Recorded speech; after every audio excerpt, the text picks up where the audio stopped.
മലയാള സിനിമയ്ക്ക് ഇത് എന്തു പറ്റി? എന്തൊക്കെയാ ഈ കൊച്ചു മലയാള സിനിമയിൽ നടക്കുന്നേ? 1000 കോടിയിലേക്കാണോ മലയാള സിനിമ കടക്കുന്നത്? വിശ്വസിക്കാനാവില്ലല്ലേ? എന്നാൽ സത്യമാണ്. ഈ വർഷത്തെ 3.5 മാസം പിന്നിടുമ്പോൾ മലയാളത്തിൽ ഇറങ്ങിയത് 51ഓളം ചിത്രങ്ങളാണ്. ഈ ചിത്രങ്ങളെല്ലാം ചേർന്ന് ആഗോള ബോക്സ് ഓഫീസിൽ നേടിയതോ 750 കോടിയോളം രൂപയാണ്. ഏപ്രിൽ മാസം പകുതി വരെയുള്ള കണക്കുകളാണ് ഇതെന്നാണ് ഫോറം കേരള റിപ്പോർട്ട് ചെയ്യുന്നത്.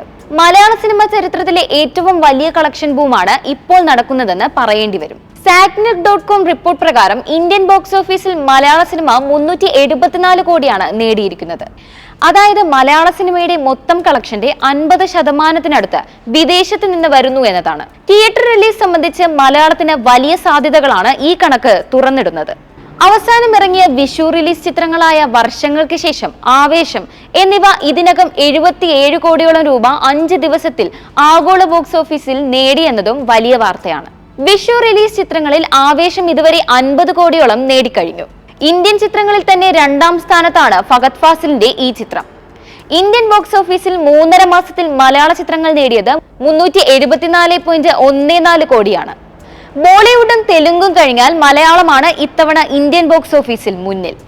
ആഗോളതലത്തിൽ വലിയ റിലീസിംഗ് സാധ്യതകൾ ഈ വർഷത്തിന്റെ 2ാം പാദത്തിലും മലയാള സിനിമ പ്രയോജനപ്പെടുത്തിയാൽ ആദ്യമായി ഒരു വർഷത്തിൽ 1000 കോടി നേടുന്ന സിനിമാ രംഗമെന്ന റെക്കോർഡിലേക്ക് മലയാള സിനിമാ മേഖല എത്തിയേക്കുമെന്നാണ് ഇൻഡസ്ട്രി ട്രാക്കേഴ്സിന്റെ അഭിപ്രായം.